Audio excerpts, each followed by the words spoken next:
और तौबा ऐसी बड़ी नेमत है, ये इस्लाम का हुस्न है, ये दीन का हुस्न है कि अल्लाह इज़्ज़त ने गुनाहों की मग़फ़िरत का रास्ता भी हमारे लिए खुद ही तजवीज़ फरमा दिया, खुद तय फरमा दिया। अल्लाह इज़्ज़त नहीं चाहते कि बंदा गुनाह करे और उसके ज़िम्मे गुनाह बरकरार रहे, ऐसा नहीं, इसलिए तौबा का रास्ता खोला हुआ है।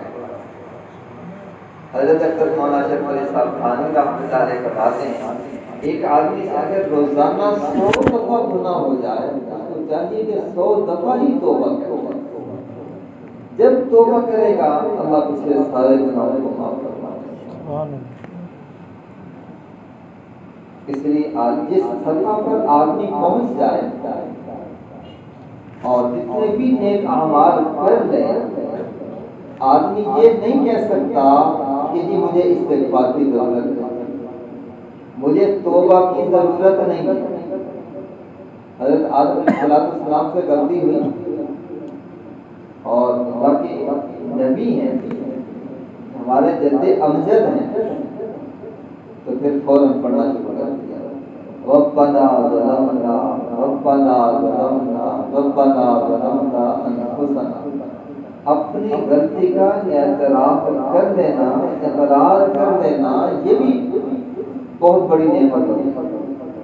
वरना आदमी गुनाह पे गुनाह करता रहता है, एहसास भी नहीं होता। और शैतान का काम ये है कि गुनाहों को मुज़ज्जल बना के इंसान के सामने पेश कर देता है और ये कहता है कि ये तो छोटा सा गुनाह है।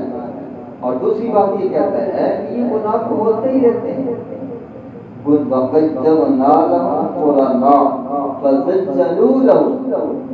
शैतान गुनाहों को खूबसूरत बना के इंसान के सामने पेश करता है, हल्का बनाकर पेश करता है ताकि आदमी तौबा न कर सके। जब आदमी गुनाहों को गुनाह समझेगा तो फिर तौबा करेगा, गुनाह को गुनाह ही नहीं समझता तो तौबा कैसे करेगा।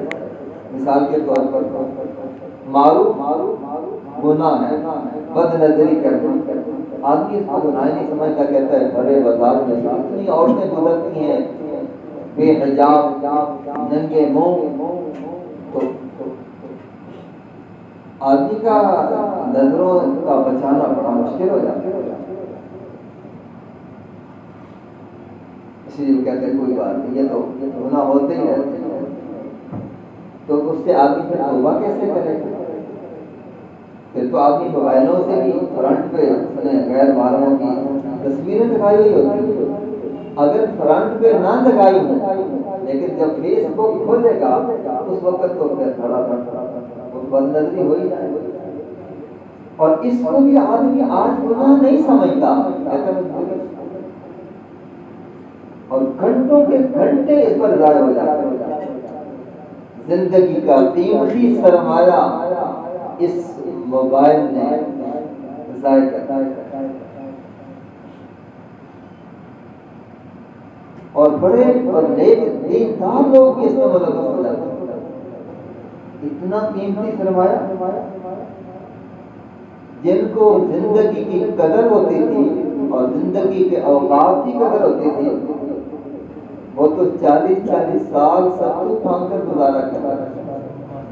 कहते इतनी दफा एक लुक़्मे में 70 दफा आदमी सुभान अल्लाह कह सकता है, इसलिए 40 साल तक खाना खाना ही छोड़ दिया और सत्तू खान के पानी पी कर गुजारा करता है। ये वक्त के कदरदान लोग होते हैं। तो इसलिए इस पर भी तौबा करनी चाहिए कि आज तक जितना वक्त हमने मोबाइल को इस्तेमाल करने में गलत इस्तेमाल करना है, सही इस्तेमाल गलत इस्तेमाल करने में अपने अपना वक्त ज़ाया किया है, इससे भी तौबा करना, हिसाब देना पड़ेगा। ये जिंदगी हमने इसलिए नहीं दी थी, हाँ ये जिंदगी सबसे कीमती सरमाया तो हमारा जिंदगी। मान के ऐसा नुकसान हो जाए तो वापस आ सकता है, और कोई नुकसान हो जाए तो वापस आ सकता है, लेकिन वक्त जो गुजर जाए ये वापस नहीं आ सकता। सूरज तुलू होता है और ये पैगाम दे रहा होता है कि ये तेरी जिंदगी का आज का दिन का ये जो सूरज तुलू हुआ है ना, ये जिंदगी तेरी जिंदगी में दोबारा गुनाह नहीं होगा। और सूरज गुरूब होता है और ये पैगाम दे रहा होता है कि तेरी जिंदगी का सूरज भी एक दिन मुस्तकिल गुरूब हो जाएगा, फिर दोबारा तेरी जिंदगी का मुस्तकिल सूरज गुरूब हो जाएगा। इसलिए हमें एहसास, इसलिए हुजूर सल्लल्लाहु अलैहि वसल्लम ने फरमाया 5 चीजों को 5 चीजों से पहले गनीमत समझना चाहिए। इफ्तानिम खम्सिन क़ब्ल खम्सिन, शबाबक क़ब्ल हरम, अपनी जवानी को बुढ़ापे से पहले गनीमत समझना चाहिए। ये जो आदमी जवानी में काम कर सकता है, आमाल कर सकता है, बुढ़ापे में नहीं कर सकता। बुढ़ापे में तो उठने जवाब दे जाता, उस वक्त कहता है काश कि मैं कुछ कर लेता तो अच्छा था, अब तो मेरा उठना बैठना ही मुश्किल हो रहा है। आज वक्त है इससे पैदा। और दूसरी नेमत वसीहतक क़ब्ल मरज़, अपनी सेहत को बीमारी से पहले गनीमत समझ लो। बीमारी जब आती है उस वक्त आदमी कोई काम नहीं कर सकता। अल्लाह के महबूब सल्लल्लाहु अलैहि वसल्लम की ये तोहफे हमें मिले। एक हदीस पर अगर अमल हो जाए हमारी जिंदगी संभल जाए। जवानी को बढ़ापे से पहले गनीमत समझ, सेहत को बीमारी से पहले। अचानक जिस तरह मौतें आज अचानक आ रही और आज बीमारियां भी अचानक आ रही। आदमी सही सालन ठीक ठाक सोया होता है और सुबह होता है उसके दिमाग में फालिज हो चुका होता है। सुबह होती है तो दिमाग में फालिज। हमारे साथ एक साथी अभी जोड़ पे गए, हमारा अपना साथी है, ये 10 दिन वाले जोड़, रात को ठीक ठाक सोए, खाना खाया, अमाल किए, दूध पिया, 11 साढ़े 11 बजे सो गए, दोनों इकट्ठे सोए और सुबह उठे तो दिमाग मफलूज हुआ, पता ही नहीं मैं अब क्या करना है, नमाज भी अब तक बेचारा ठीक अपना सीनियर साथी सफर भी हुआ और अब तक वो पहले वाली जो नेमत थी दिमाग वाली वो अभी तक वापस नहीं, बात नहीं कर सकता, बयान किया जाए तो बयान नहीं कर सकता, तालीम नहीं कर सकता, क्या पता चलता है। वसीहतक क़ब्ल मरज़, सेहत को बीमारी से पहले गनीमत समझ, वहयातक क़ब्ल मौत, और अपनी जिंदगी को मौत से पहले गनीमत समझ, और फक्र को गुर्बत से पहले और तबकरी को फक्र से पहले गनीमत समझ। पता नहीं कल को क्या हालात आने वाला है। अब वो हालात सारे सबके सामने, तफसील में जाने की जरूरत नहीं है। क्या हो रहा है, क्या था, अब क्या दिन ब दिन क्या हो रहा है। और फिर भी हम इबरत हासिल ना करें तो हमारी अपनी नादानी है और अपनी गफलत है। इस गफलत से हमने बेदार होना है और ये मौका है जिंदगी। दिला गाफिल न हो यकदम ये दुनिया छोड़ जाना है, दिला गाफिल न हो यकदम ये दुनिया छोड़ जाना है, बगीचे छोड़कर खाली ज़मीं अंदर समाना है। इस वक्त को याद करना चाहिए। आजकल हादसाती दौर है, हर चीज इंसान को मौत याद दिला, ये बीमारियां और ये हादसा, और हम ट्रस्ट से मस भी नहीं होते। फलां पर ये हाल आना था मेरे, लेकिन अक्सर लोगों पर ये हाल था, बीमारियों का हाल अक्सर पड़ता है, गुर्बत का हाल और ये मुफलिसी हालात, ये सब पर ये तकरीबन सारे लोग दुनिया परेशान। इसलिए हर वक्त हमें तो तौबा करनी चाहिए। नबी सल्लल्लाहु अलैहि वसल्लम नबी मासूम होने के बावजूद रोजाना इस्तिग़फ़ार किया। हम किस किस की बोले हैं कि हम इस्तिग़फ़ार करते हैं। हमें तौबा करनी चाहिए। बल्कि जो दुआएं मांगते हैं ना रोजाना और हर नमाज के बाद, उसमें भी सच्चे दिल से, अल्लाह आज तक जितने गुनाह हो चुके हैं, छोटा गुनाह हो या बड़ा गुनाह हो, अल्लाह मैं सच्चे दिल से तौबा करूंगा। इसलिए आज और बिलखुसूस कोई रात आदमी पर ऐसे नहीं गुजरनी चाहिए आदमी की जिंदगी में कोई गुनाह पाता। इसलिए छोटा सा अमल, आदमी सोते वक्त 3 दफा अस्तगफिरुल्लाह रब्बी मिन कुल्ली ज़ंबिन व अतूबु इलैहि पढ़ लेता है, अल्लाह उसके सारे गुनाहों को माफ करता है। छोटा सा अमल, बल्कि फरमाया समुद्र की झाग के बराबर भी गुनाह हो तो वो भी माफ करता है। तौबा और इस्तिग़फ़ार में फर्क क्या है? इस्तिग़फ़ार कहते हैं पिछले पर निदामत, और तौबा कहते हैं आइंदा गुनाह ना करने का आज़म। इस्तिग़फ़ार पिछले पर इस्तिग़फ़ार करते। एक नौजवान इस्तिग़फ़ार कर रहा है, अस्तगफिरुल्लाह अस्तगफिरुल्लाह अस्तगफिरुल्लाह, लेकिन दिल की गफलत के साथ इस्तिग़फ़ार करता है। राबिया बसरिया रहमतुल्लाह अलैहा ने देखा तो फरमाने लगी इस्तिग़फ़ारुल्लाह यहताजु इला इस्तिग़फ़ारिना, हमारा इस्तिग़फ़ार, ये इस्तिग़फ़ार करना भी इस्तिग़फ़ार का मोहताज है। यानी इस इस्तिग़फ़ार करने पर भी इस्तिग़फ़ार करना चाहिए, क्योंकि ये हमारा इस्तिग़फ़ार ये गफलत के साथ हो रहा है। हर अमल ये दिल के ध्यान तवज्जो के साथ करना चाहिए, तो फिर इसकी कीमत होती है। दिल के साथ, गफलत के साथ। एक आदमी नौजवान बैतुल्लाह शरीफ का गिलाफ पकड़ के दुआएं मांग रहा है, आंखों से आंसू भी बहा रहा है, लेकिन उसका दिल गाफिल है। एक अल्लाह वालों ने देखा मैं दिल गाफिल है, ऐसे तो हजार लोगों से दिल गाफिल, बैतुल्लाह शरीफ का गिलाफ पकड़ के दुआएं मांग रहा है, लेकिन दिल किसी और तरफ। और फिर आगे के मेराब में गए, क्या देखते हैं कि नौजवान दुकान पे बैठा है, रुमाल बेच रहा है, बात भी कर रहा है, लेकिन उसके दिल पर जब नजर डाली तो सुना इसका दिल अल्लाह की ज़ात की तरफ मुतवज्जे है। ये जो अमल कर रहा है, इस्तिग़फ़ार कर रहा है ना, इसका इस्तिग़फ़ार उस जैसे गिलाफ के काबा को पकड़कर जो दुआएं मांग रहा है, इस्तिग़फ़ार कर रहा है, उससे तो हजारों दर्जे ही बेहतर। दिल की तवज्जो के साथ,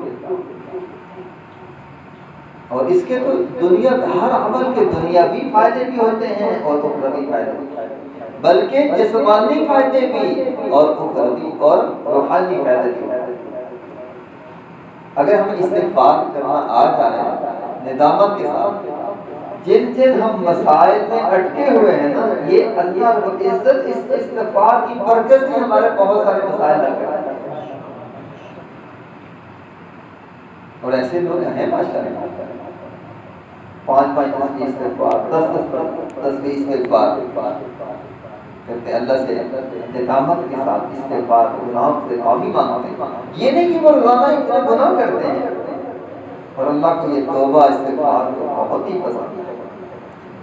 जब नबी अलैहिस्सलातु वस्सलाम ने फरमा दिया कि तौबा करने वाला ऐसा है, गुनाहों पर निदामत करने वाला ऐसा है जिस तरह के उसने कोई गुनाह किया ही नहीं। ये कितना अच्छा अमल है। हर नेकी के बाद इस्तिग़फ़ार करने का हुक्म है।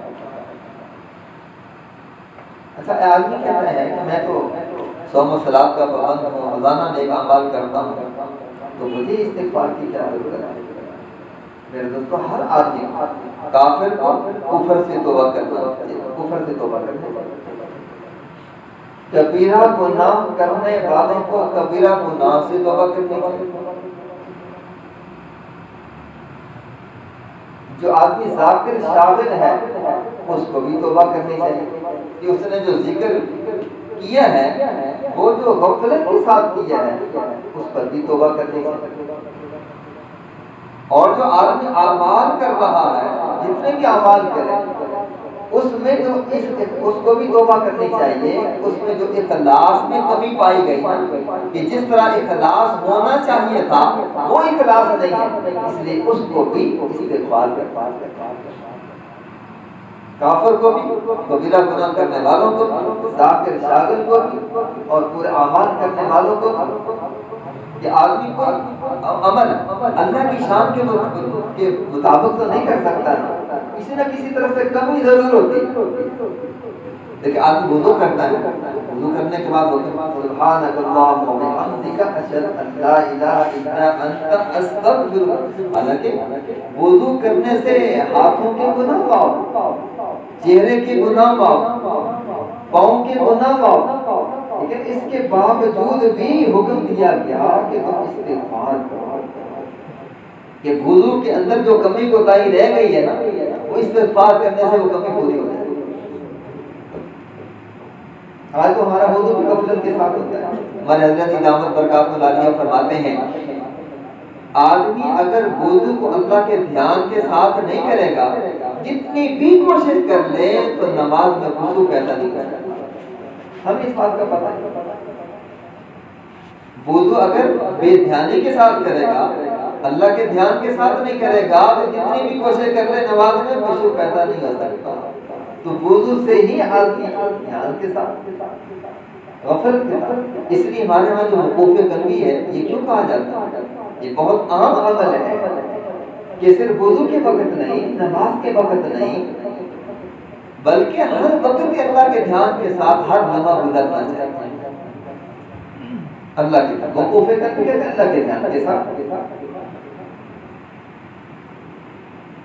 पहले कई दफ़ा कर चुका हूँ ना, हमारे प्रोफेसर असलम साहब ने, पिंडी वाले आलिमगंज के मौलाना हाफिज असलम साहब, उन्होंने एक दफा हजरत जी से पूछा, हजरत जी कोई वक्त ऐसा, कोई दफा ऐसा होता है कि आपका अल्लाह की तरफ ध्यान ना रहा हो?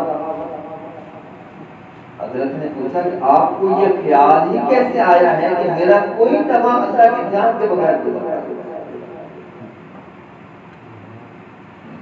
आपको ख्याल ही कैसा आया?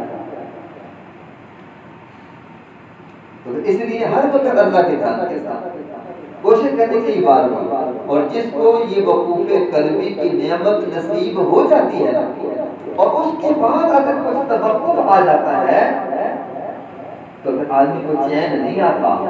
आदमी ऐसा समझता है जैसे मुझसे कोई नेमत छीन ली गई है। ऐसी बड़ी नेमत है अल्लाह के ध्यान। और ये मुराक़बा और अल्लाह का ध्यान, ये लाज़िम चीज़ें हैं। मुराक़बा और वक़ूफ़े क़ल्बी, ये लाज़िम चीज़ें हैं। जितना मुराक़बा होगा उतना वक़ूफ़े क़ल्बी होगा, जितना वक़ूफ़े क़ल्बी होगा उतना मुराक़बा होगा। आदत डालने से आदत जाती है। अगर इस तरह हम कोशिश करेंगे तो आदमी अपनी दुकान में बैठा है तो हमारे अंदर जी फरमाते हैं, कब तक आदमी चीजें दिखा रहा है, जूते हैं, कपड़ा है, कोई चीजें हैं, तो आदमी को उस वक्त लंबी तस्वीर पकड़ के तो बैठ के जिक्र नहीं कर सकता। तो कितना आसान अमल बता दिया गया, तो आदमी अल्लाह के ध्यान के साथ काम करे तो उसका सारा वक्त जिक्र में लिखा जाएगा। तो क्या मुश्किल है दिल के दिमाग के साथ। तो अर्ज़ ये कर रहा था, वुज़ू के बाद भी इस्तिग़फ़ार करने का हुक्म दिया गया है। और फिर इससे बड़ा अमल, आदमी नमाज पढ़ता है और कितना बड़ा अमल है, तो नमाज पढ़ने के बाद भी अस्तग़फ़िरुल्लाह अस्तग़फ़िरुल्लाह अस्तग़फ़िरुल्लाह 3 मरतबा हुक्म है कि जिस तरह नमाज पढ़नी चाहिए थी, मैं नमाज नहीं पढ़ सका, अल्लाह को माफ कर दे, मैं तुझसे माफी चाहता। हम तो एक सजदा भी अल्लाह की ज़ात की शान के मुताबिक नहीं कर सकते। 2 रकअत तो अल्लाह की शान के मुताबिक पढ़ना तो दूर की बात है, एक सजदा भी अल्लाह की शान। इमाम रब्बानी फरमाते हैं, अल्लाहुल इज्जत वराउल वरा सुम्मा वराउल वरा सुम्मा वराउल वरा। लेकिन जो मेहनत करते हैं, जिनका वक़्त बगैर नमाज के वकूफ़े कल्बी के साथ गुजरता है, उनको नमाज़ें पढ़ने में बड़ी लज्जत और मज़ा आता है। और हमें तो ना नमाज के बाहर अल्लाह का ख्याल आता है, ना नमाज के अंदर अल्लाह का ख्याल आता है। इल्ला माशाअल्लाह कुछ ऐसे लोग हैं क्योंकि बाहर की मेहनत नहीं होती, इसलिए हमारी नमाजों में जान नहीं होती। तो नमाज पढ़ने के बाद भी आदमी को इस्तिग़फ़ार करने का हुक्म दिया गया है। तीसरी मिसाल देखिए, और तहज्जुद का वक़्त कितना कीमती होता है। अल्लाह इज़्ज़त की रहमतें बरस रही है। कोई आदमी तहज्जुद के बगैर अल्लाह का वली नहीं बन सकता, अल्लाह का दोस्त नहीं बन सकता। हज़रात अंबिया अलैहिस्सलाम पर तहज्जुद फर्ज है, जिस तरह हमारे पर नमाज फर्ज है, हज़रात अंबिया अलैहिस्सलाम पर इसी तरह तहज्जुद फर्ज है। तो कैसा मुबारक वक़्त, उस वक़्त अल्लाह रब्बुल इज़्ज़त की रहमतें निदाएं आवाज़ें दे रही होती हैं, मांगो मुझसे, है कि मांगे। और उस वक़्त भी इस्तिग़फ़ार करने का हुक्म दिया गया है। ऐसे मुबारक अमल के बाद भी तो कितना हम अमल है कि इस्तिग़फ़ार मज़ीद ये देखें,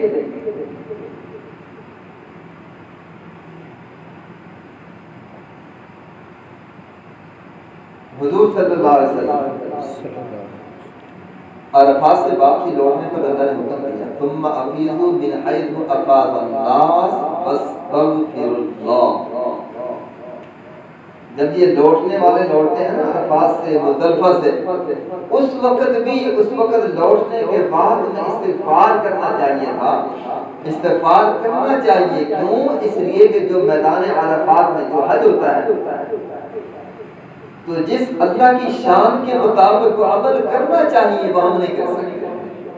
इस्तिग़फ़ार करो ताकि साथ साथ उन गलतियों की तलाफ़ी होती रहे और वो अमल बिल्कुल सही सालिम बनकर अल्लाह की बारगाह में कबूलियत का दर्जा पा ले।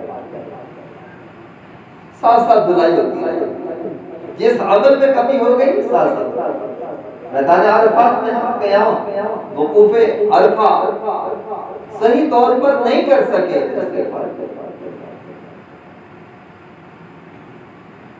हुज़ूर सल्लल्लाहु अलैहि वसल्लम जिस वक़्त फतह मक्का के बाद वापस हुआ, अल्लाह ने हुक्म दिया, इज़ा जाअ नस्रुल्लाहि वल फतह व रअयतन नास यदखुलूना फी दीनिल्लाहि अफ़वाजा। उधर जोग फौजों की फौजी इस्लाम में दाखिल हो रही है और अल्लाह को फरमा रहे उस वक़्त भी तुम इस्तिग़फ़ार करना चाहिए। मस्तग़फिर इस्तिग़फ़ार करना। हमें ये वजीफा पल्ले बांध लेना चाहिए कि हर हाल में इस्तिग़फ़ार करना चाहिए ताकि अल्लाह रब्बुल इज़्ज़त हमारे गुनाह माफ़ करे। ये तौबा इस्तिग़फ़ार अल्लाह को बड़ा पसंद है। जितना बड़े से बड़ा गुनाह हो जाए आज अल्लाह के सामने माफियां मांगते हैं। फ़क़ी अबुल लैस समरकंदी रहमतुल्लाह ने वाक़या लिखा है, एक कफन चोर आदमी, जो लोग मुर्दे को दफन करके आते और वो मुर्दे को निकाल के कफन निकाल कर उसको बाजार में बेच डालता।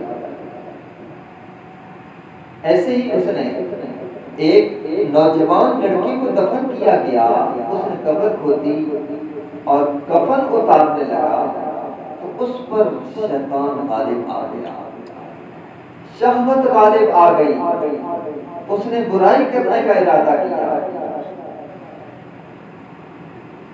और जब उसने बुराई कर ली तो कब्र में से आवाज आई, गोया कि वो लड़की आवाज दे रही है, नौजवान तूने मुझे क़यामत के दिन अल्लाह के सामने जिंदा होने की हालत में खड़े होने पर मजबूर कर दिया।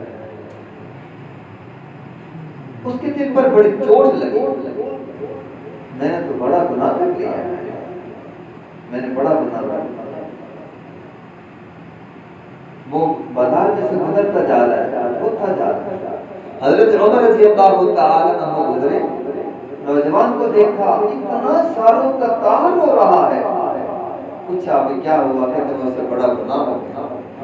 यह हालत देखकर हजरत उमर रज़ी अल्लाह तआला रसूल पाक सल्लल्लाहु अलैहि वसल्लम की खिदमत में हाजिर हुए, बैठे और रो रहे, आंसू से आंसू बहा रहे। हुजूर सल्लल्लाहु अलैहि वसल्लम ने फरमाया, उमर क्या हुआ? मैं रास्ते में आ रहा था, एक नौजवान को मैंने ज़ारो कतार रोते हुए देखा, उसके ज़ारो कतार रोने ने मुझे भी रोने पर मजबूर कर दिया। मैं अल्लाह की नबी सल्लल्लाहु अलैहि वसल्लम इसलिए रो रहा हूं। हुजूर सल्लल्लाहु अलैहि वसल्लम फरमाया, उस नौजवान को बुला। नौजवान को आपने सल्लल्लाहु अलैहि वसल्लम की खिदमत में बुलाया गया, तो आपने सल्लल्लाहु अलैहि वसल्लम ने पूछा क्या हुआ? ये अल्लाह के नबी सल्लल्लाहु अलैहि वसल्लम, मुझसे बहुत बड़ा गुनाह हो गया। क्या तूने शिरक किया? नहीं अल्लाह के नबी शिरक भी नहीं किया। चोरी की है? अल्लाह के नबी चोरी भी नहीं की। कौन सा ऐसा गुनाह हुआ है? शिरक सबसे बड़ा गुनाह है, और आप कह रहे हो शिरक भी नहीं किया, लेकिन अपने गुनाह को इतना बड़ा गुनाह समझ रहे हो। आखिर बताया, हाँ अल्लाह के नबी सल्लल्लाहु अलैहि वसल्लम, मैं मुर्दों के कफन उतार कर बाजार में बेचा करता था। एक लड़की का मैंने कफन उतारा, शैतान गालिब आ गया, शहवत ने मजबूर कर दिया, मैंने उसके साथ बुराई कर दी। नबी सल्लल्लाहु अलैहि वसल्लम ने फरमाया, हाँ तूने बहुत बड़ा गुनाह किया है। नौजवान ने जब नबी सल्लल्लाहु अलैहि वसल्लम की ज़बान फैज़ तर्जुमान से अल्फाज सुने कि अब तो मेरे आका सल्लल्लाहु अलैहि वसल्लम भी फरमा रहे हैं कि तुमने बहुत बड़ा गुनाह किया, बस वो नौजवान चुपके से उठा और एक पहाड़ी इलाके में चला गया।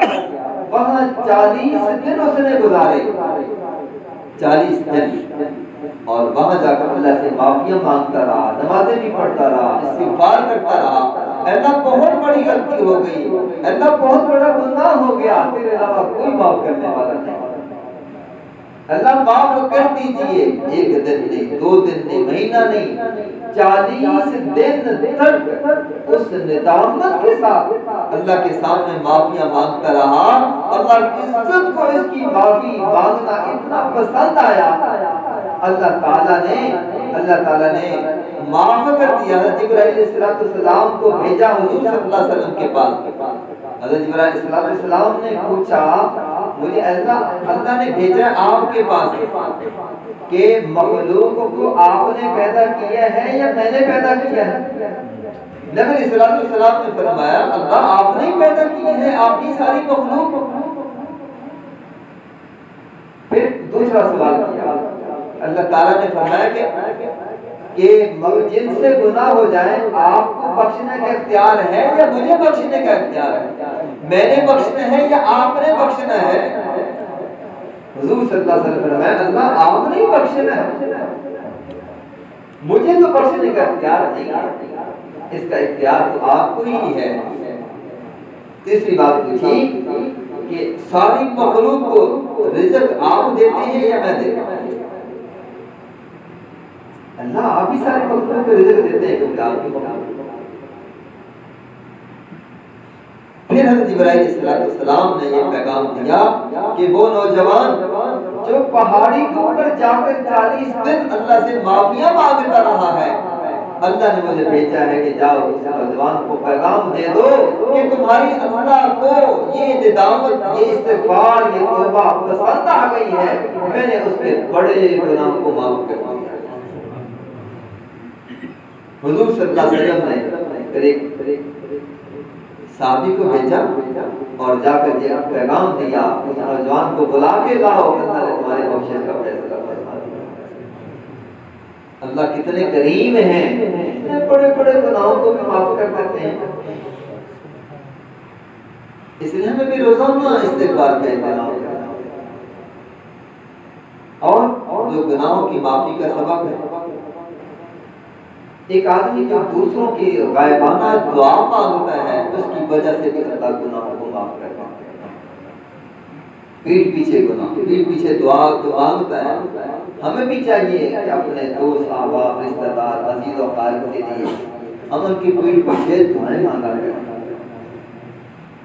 और ये भी गुनाहों की माफी का सबब है। सिर्फ अपने लिए नहीं मांगनी चाहिए, बल्कि सारी उम्मत के लिए मांगनी चाहिए। सारी उम्मत के अपने लिए तो आदमी मांगता ही है। हम सारी उम्मत के मुकल्लफ हैं, सारी उम्मत की फिक्र करने के मुकल्लफ हैं। अल्लाह ने काम दिया है सारी उम्मत की फिक्र की जाए। मौलाना खलील अहमद साहब पिंडी वाले एक दिन रायगढ़ में फरमा रहे थे, एक दिन इशा की नमाज के बाद बैठा दुआ मांगने, सारी रात दुआ मांगने में गुजर गई, सारी रात दुआ ऐसे दुआएं मांगा करते। फिर फरमाया एक दिन बैठे 3 घंटे तक दुआ मांगी, 3 घंटे वो हजरत सारी रात और 3 घंटे अल्लाह ताला के सामने दुआएं मांग रहे हैं। पर अल्लाह की इज्जत ऐसे उठे हुए हाथों को वापस नहीं लौटाया करता है, ऐसे उठे हुए हाथों को अल्लाह की इज्जत आ जाती है।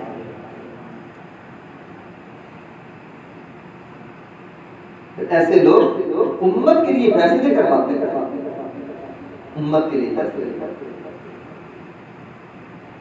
इसलिए हमें भी अपने लिए भी और सारी उम्मत के लिए हिदायत की और बख्शिश की दुआ मांगनी चाहिए। हम सारी मखलूक तक, सारी उम्मत तक पहुंच तो नहीं सकते, लेकिन एक जगह पर बैठे हुए सारी उम्मत के लिए दुआ तो मांग सकते हैं। और दुआ को पैसे लगते हैं, पैसे नहीं लगते, कोई तखसीस नहीं है कि आलिम मांगे और गैर आलिम ना मांगे, फलां दर्जा रखने वाला आदमी मांगे, नीचे दर्जे वाला ना मांगे, हर आदमी मांगे। अल्लाह को अल्लाह मांगने से खुश है, जो भी जिस हाल में भी मांगे अल्लाह खुश है। इसलिए हमें दुआओं की आदत डालनी चाहिए। 2-3 मिनट दुआ मांगते हैं, उसके बाद हाथ मुंह करके चले जाते हैं। कम से कम 15-20 मिनट आदमी की दुआओं की आदत बन जाए। 15-20 मिनट से मैं कहता हूँ दुआएं भी पूरी नहीं होती, और जिस आदमी को अल्लाह से मांगने का चस्का बढ़ जाता है ना, और उसको वक्त कम हो जाता है तो उसकी दुआएं नहीं करवाएं। एक लफ्ज को बार बार दोहराया जाता है सामने, एक लफ्ज को बार बार अल्लाह के सामने। आज ही अल्लाह को बड़ी हज़रत सुफयान सौरी रहमतुल्लाह अलैह का एक पड़ोसी था, बड़ा शराबी कबाबी आदमी था। अब वो फौत हुआ। हज़रत सुफयान सौरी रहमतुल्लाह अलैह हुक्म दिया कि आगे तुम जाकर, वो तुम्हारा जो पड़ोसी था ना वो फौत हो चुका है, जाकर उसका जनाजा पढ़ा। बड़े हैरान हुए कि वो तो आदमी ऐसा था और मुझे हुक्म किया जा रहा है कि तुम जाकर उसका जनाजा पढ़ो। घर वालों से आकर पता किया कि कौन सा ऐसा अमल था कि अल्लाह को पसंद आ गया और अल्लाह ने मुझे हुक्म दिया है कि जाकर जनाजा पढ़ो। घर वालों ने कहा हमें तो पता नहीं है, लेकिन आखिरी वक्त से पहले ये लेटा हुआ है और अल्लाह के सामने आजिज़ी कर रहा है। अल्लाह किसी न किसी का कोई ना कोई तो होता है ना, अल्लाह मेरे तेरे अलावा कोई नहीं, बस मेरे हाल पर रहम फरमा। जब आदमी की नजर हर तरफ से हट जाती है ना और आदमी समझता है कि मेरा तेरे अलावा कोई नहीं है, फिर अल्लाह का रहम उतर जाता है। ये तो अंदर की कैफियत होनी चाहिए, अल्लाह मेरा तेरे अलावा कोई नहीं। ऊपर पड़ते धीरे तौर जब अल्लाह की तरफ ध्यान रहेगा तो फिर ये कैफियत पर देखो नसीब हो जाती है। अल्लाह मेरा तेरे अलावा कोई, बस तू ही है। सारी जिंदगी गुनाहों में गुजारी, आखिरी वक्त की तौबा आजिज़ी अल्लाह को इतना पसंद आ गई कि वक्त के बहुत बड़े शहर को हुक्म दिया जा रहा है कि जाओ उसकी तौबा हमने कबूल कर ली है, तुम जाकर उसका जनाजा पढ़ो।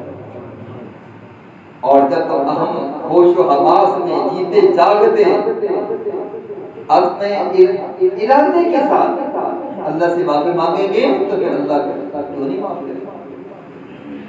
अल्लाह जरूर माफ करेगा।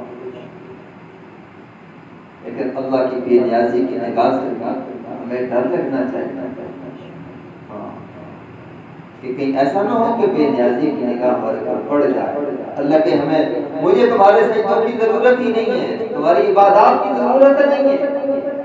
बलम बाउद ने 400 साल अल्लाह की इबादत की। अल्लाह की बेनियाजी की निगाह पड़ गई,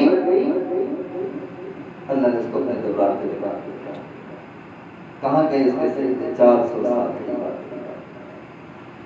अल्लाह से डरते रहना चाहिए, किसी इबादत पर मान नहीं करना चाहिए और इस्तिग़ना भी नहीं होना चाहिए, और किसी इबादत पर और किसी अमल पर भी कनाअत भी नहीं करनी चाहिए।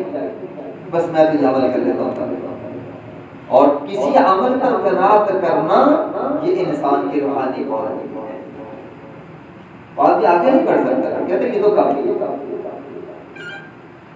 और जब आदमी मेहनत करता है अपने बातन पर, दिल पर मेहनत करता है, फिर हर अमल को थोड़ा ही समझता है, कहते ये तो कुछ भी नहीं है, ये कुछ भी नहीं है, ये तो मैं और करना चाहिए, और करना चाहिए।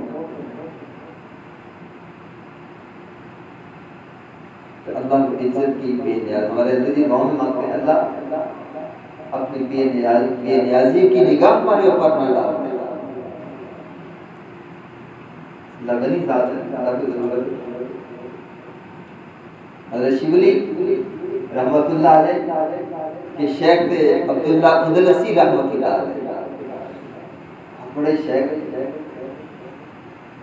हज़रत अब्दुल्ला उदलसी रहमतुल्लाह अलैह अपने कुछ साथियों के साथ हज के लिए रवाना हुआ। काफिला भरपूर तरीके से हज के लिए जा रहा था। रास्ते में क्या देखा कि एक कुआं है, उस पर कुछ लड़कियां पानी भर रही हैं, और एक लड़की पर ऐसे नजर पड़ गई, वो लड़कियां चली गई। हज़रत अब्दुल्ला उदलसी रहमतुल्लाह अलैह एक तरफ होकर बैठ गए, और वो जो काफिला था वो भी बैठ गया। कुछ देर गुजरी तो हज़रत अब्दुल्ला उदलसी रहमतुल्लाह अलैह ने फरमाया कि तुम सारे चले जाओ, मेरे पास इस वक्त कुछ नहीं। बड़े हैरान हुए कि हमारे शेख जिनका सीना कुरान हदीस से मुनव्वर है, और हम तो हजरत के साथ हज के लिए जा रहे हैं, और हजरत फरमा रहे कि तुम चले जाओ, मेरे पास देने के लिए आप अब्दुल्ला उदलसी रहमतुल्लाह अलैह ने अकेले सफर करना शुरू कर दिया। एक बस्ती के पास गए, बस्ती वालों के पास गए, जाकर पूछा कि वो जो लड़कियां पानी भरने के लिए गई थी, उनका घर पूछा, उनके घर में गए और उनसे कहा कि मैं आपके यहाँ कुछ दिन के लिए रहना चाहता हूँ, आपका मेहमान बनना चाहता हूँ। उन्होंने कहा ठीक है, आप हमारे पास रहते हैं। कुछ दिन गुजरे, उन्होंने बात आगे बढ़ाई, कहा कि आपकी जो लड़की है, मैं इसके साथ अपना निकाह करना चाहता हूँ, आप अगर मेरे साथ निकाह कर दें। उन्होंने जो हज़रत अब्दुल्ला की वजह पता देखी, उन्होंने कहा आप तो मुसलमान हैं और हम ईसाई हैं, और ईसाई मुसलमानों के साथ निकाह नहीं किया करते, और मुसलमान भी तो ईसाइयों के साथ नहीं निकाह किया करते, इसलिए आप हमारी बच्ची के साथ कैसे निकाह करेंगे? लेकिन एक शर्त है, आपको ईसाई होना पड़ेगा, फिर हम अपनी बच्ची का निकाह आपके साथ कर सकते हैं। उन्होंने कहा, दिल में इरादा कर लिया कि ठीक है, आपकी शर्त मैं कबूल कर लेता हूँ, सही तो नहीं, आपकी शर्त को। और फिर हमारे सूअर हैं, 1 साल तक आपको हमारे सूअर चलाना पड़ेगा।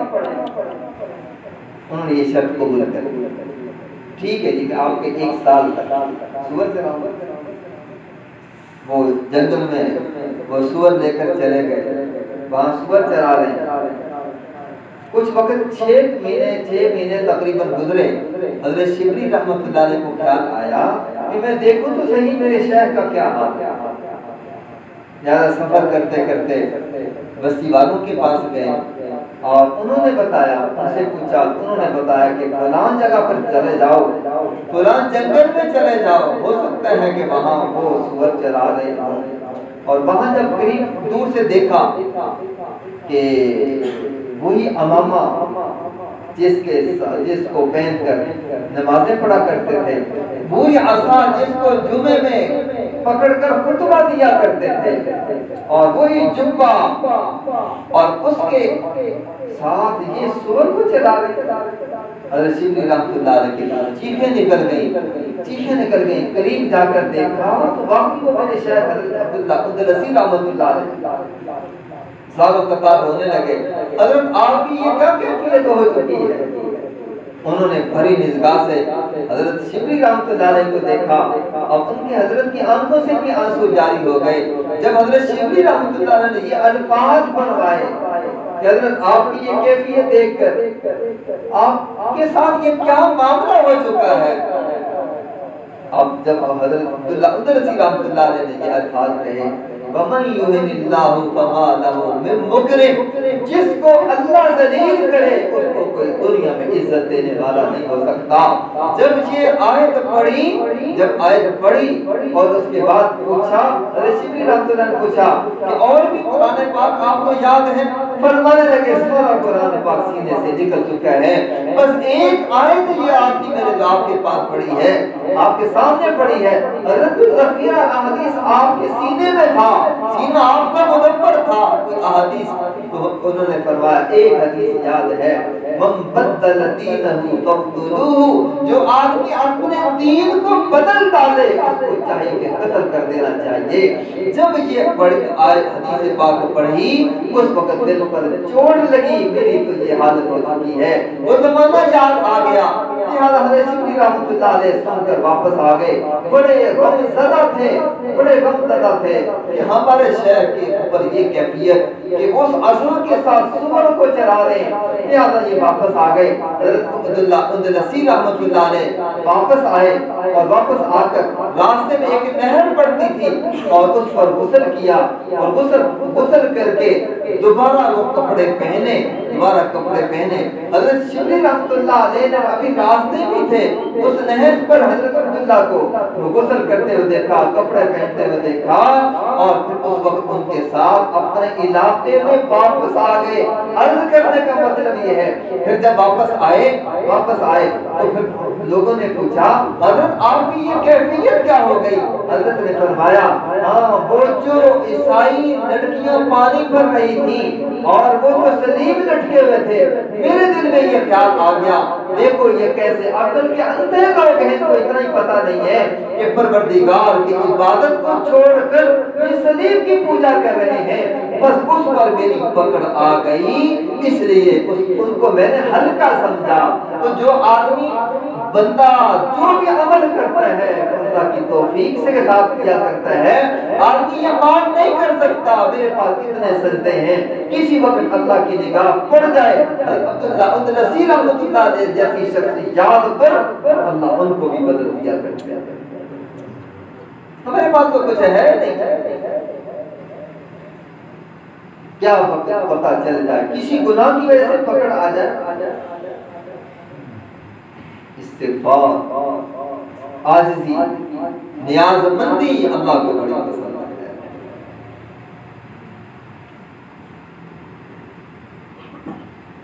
और एक अमल गुनाहों के कफ़ारे का, गुनाहों के माफ होने, अल-मसाइबुल्लती युग़फ़रु बिहल ख़ताया, आदमी को जो मुसीबत परेशानी पहुंचती है उसकी वजह से अल्लाह गुनाहों को माफ करता है। इसलिए मुसीबत परेशानी, आदमी कमजोर है लेकिन इतना घबराना नहीं चाहिए। ये तो सब्र हो कि अल्लाह के महबूब सल्लल्लाहु अलैहि वसल्लम ने फरमाया है कि मुझसे जो गलती हो जाएगी मेरे इसके साथ गुनाह भी माफ हो जाएगा। हत्ता कि कांटा भी चुभता है ना, इसकी वजह से भी गुनाह माफ हो जाएगा। घर में दिया जल रहा था, एक हवा का झोंका आया तो वो हवा के झोंके की वजह से वो दिया बुझ गया। हुजूर सल्लल्लाहु अलैहि वसल्लम ने इन्ना लिल्लाहि व इन्ना इलैहि राजिऊन पढ़ा और आयशा सिद्दीका रज़ी अल्लाह तआला अन्हा ने उनके अल्लाह के नबी सल्लल्लाहु अलैहि वसल्लम क्या इस छोटी सी मुसीबत पर भी आपने इन्ना लिल्लाहि पढ़ा? हुजूर सल्लल्लाहु अलैहि वसल्लम फरमाया हाँ, हर छोटी बड़ी मुसीबत पर जो आदमी इन्ना लिल्लाहि व इन्ना इलैहि राजिऊन पढ़ता है अल्लाह उसके गुनाहों को भी माफ कर देते हैं और अल्लाह उसका बदल भी अता कर देते हैं, नेमल बदल भी अता करता है। तो अल्लाह की तरफ से बंदे पर जो भी हाल आए घबराना परेशान ये देन में हो मेरे गुनाह माफ हो जाए। जो ज़र्दा कब्र होता है, कब्र के अंदर खींचता है फरिश्ता, उस वक्त भी उसके गुनाहों को माफ कर दिया जाता है। इसलिए अपनी गनीमत को, जिंदगी को गनीमत समझना चाहिए। जिंदगी के लम्हात को गनीमत, जिंदगी के लम्हात को गनीमत समझना चाहिए। जितनी आज तक हमारी शरीयत और सुन्नत के खिलाफ जिंदगी गुजरी है ना या गुजर रही है, हम इससे भी तौबा करें और हर आदमी अपनी जिंदगी का जायजा ले। अब निशानदेही करके तो दूसरों को बंदा नहीं कह सकता। इतना ज़मीर आदमी को मलामत कर रहा होता है कि मेरे अंदर फलां कमी है, फलां कमी है, फलां कमी है, अरसा गुजर जाता है उन कमियों को, लेकिन अमल की तौफीक नहीं मिलती। इस तरफ तवज्जो नहीं करती कि मैंने अपने आप को बदलना है, मैंने ऐसा बनने की कोशिश करनी है कि अल्लाह को पसंद आ जाए। और कुछ गलतियां गुनाह ऐसे भी होते हैं कि जिनको हौज़े कौसर से उनको वापस कर देता है। हुजूर सल्लल्लाहु अलैहि वसल्लम कोशिश करेंगे कि मैं इनको अपने हाथों से जाम पे लाऊं। फरिश्ते कहेंगे अल्लाह के नबी सल्लल्लाहु अलैहि वसल्लम, फरिश्ते जब मार के पीछे हटाएंगे हुजूर सल्लल्लाहु अलैहि वसल्लम फरमाएंगे मेरे उम्मती इनको आने नहीं, इन्होंने आपकी बात को बिगाड़ दिया। फिर कहा जाएगा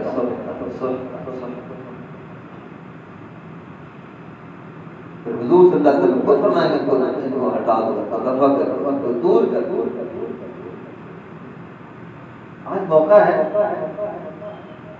जो हमारे अंदर कमियां हैं उन कमियों को पूरा करें और फिर इस्तिग़फ़ार करें, फिर तौबा करें।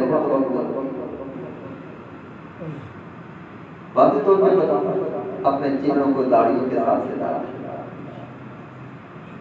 ये छोटा अमल है, ये सारे नबियों की सुन्नत, सारे सहाबा की सुन्नत, सारे औलिया की सुन्नत।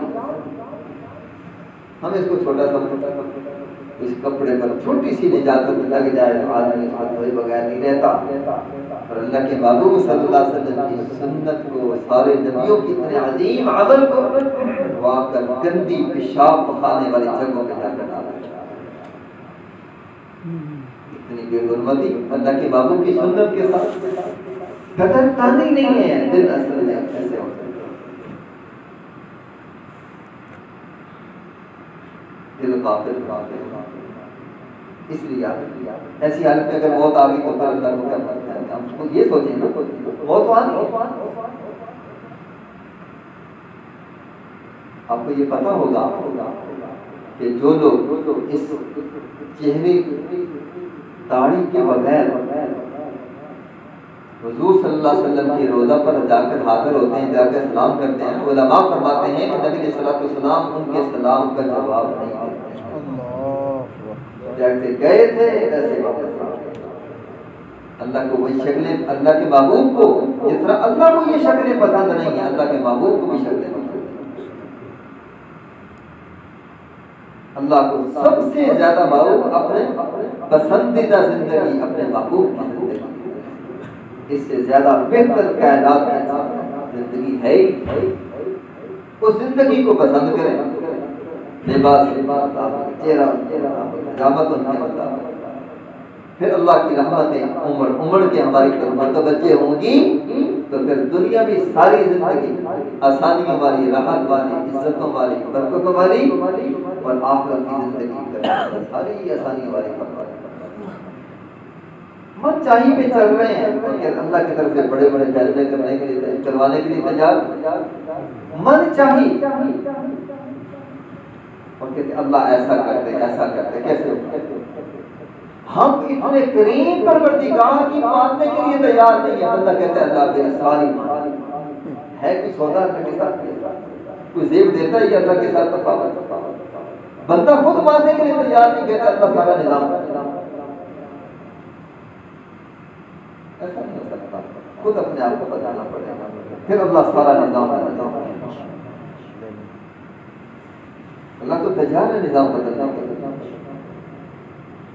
हम बदलने के लिए तैयार हैं। इस आज से पहले जितनी भी जिंदगी गफलत में गुजर चुकी है मेरे दोस्तों, पता नहीं है किस लम्हे में, बस तो आना ही नहीं है, फिर वो कमी कोताही दोबारा पूरी अभी सांस बाकी है। सच्चे दिल से तौबा करते हैं, हम पिछताएंगे बात के वक्त पर तो हर वक्त आपको तैयार रहना चाहिए। वो पुराने निजाम खत्म हो गया, 80 साल 90 साल 100 साल, अब तो जिंदगी बस थोड़ी सी है, इसी गुरत में लोग जाते, फिर जिंदगी में बरकत आ जाती है, हर काम में बरकत, फिर माल में बरकत, इज्जत में बरकत, जिंदगी में बरकत, कारोबार में बरकत, पूरी जिंदगी में अल्लाह बरकत देता है। काफी बात करते हैं हमारे यहाँ परसों एक खातून बहुत गुड़िया, लेकिन बहुत नहीं, वो कहते 6 साल की उम्र में मैंने नमाज शुरू की, 8 साल की उम्र में पर्दा करना शुरू कर दिया। 8 साल की उम्र में जिस औरत ने पर्दा शुरू किया बीमार हो जाती, तो कहती नहीं अगर किसी ने मेरा हाथ देखना है तो कपड़े के ऊपर का कपड़े, जिंदगी मौत अल्लाह के हाथ में। मैं अपना चेहरा डॉक्टर को दिखाना नहीं चाहता, और घर में होती थी तो घर में भी अपने बेटों के सामने अपना सर नंगा नहीं करता, हत्ता के सोने के वक्त भी अपना चेहरा अपना सर बांध कर, घरों में नहीं अपने बेटों के सामने। और फिर कहने लगी अपने बेटे को, मैंने आपको सारी जिंदगी हलाल खिलाया है, इसलिए अब तुम्हारी मर्जी, हराम खाओ या हलाल खाओ। बेटे ने पूछा अम्मा इसका क्या मतलब है, आपने हलाल खिलाया है हराम नहीं खिलाया? तो कहने लगी मैंने कभी आपको अपनी होश में जब आप छोटे थे मैंने कभी आपको बाजार का खाना नहीं खिलाया, वो हलाल का खाना,